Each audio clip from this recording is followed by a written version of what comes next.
Kolkata two Karachi, সবার মুখে বাংলাদেশের স্লোগান। এ প্রসঙ্গে এক ফেসবুক পোস্টে গর্বের কথা জানিয়েছেন ছোট পর্দার অভিনেত্রী রুকায়া জাহান চমক।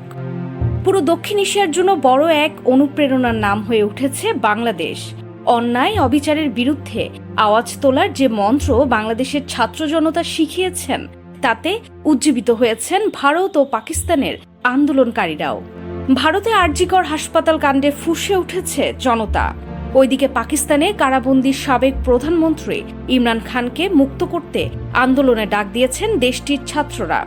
ভারত এবং পাকিস্তানের এই দুই আন্দোলনে বাংলাদেশের নাম ঘুরে ফিরে আসছে।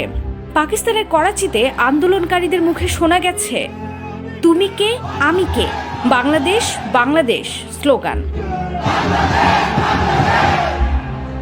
অন্যদিকে কলকাতায় আরজিকর হাসপাতালে নারকীয় হত্যাকাণ্ডের বিচার চেয়ে শাসক শ্রেণীকে বারবার বাংলাদেশের কথা মনে করিয়ে দিচ্ছেন আন্দোলনকারীরা।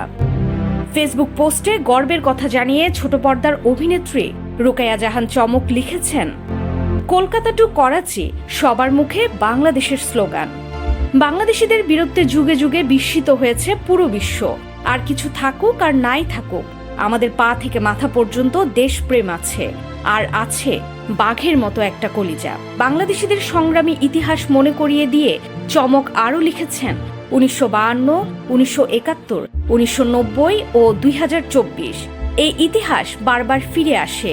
বীরেরাও আসে নতুন রূপে, নতুন পরিচয়ে, কিন্তু কলিজা সে একই, বীরের কলিজা। আর তাই আমি আমার দেশকে একটা বিশেষণ দিতে চাই, সেটি হলো বীরের দেশ।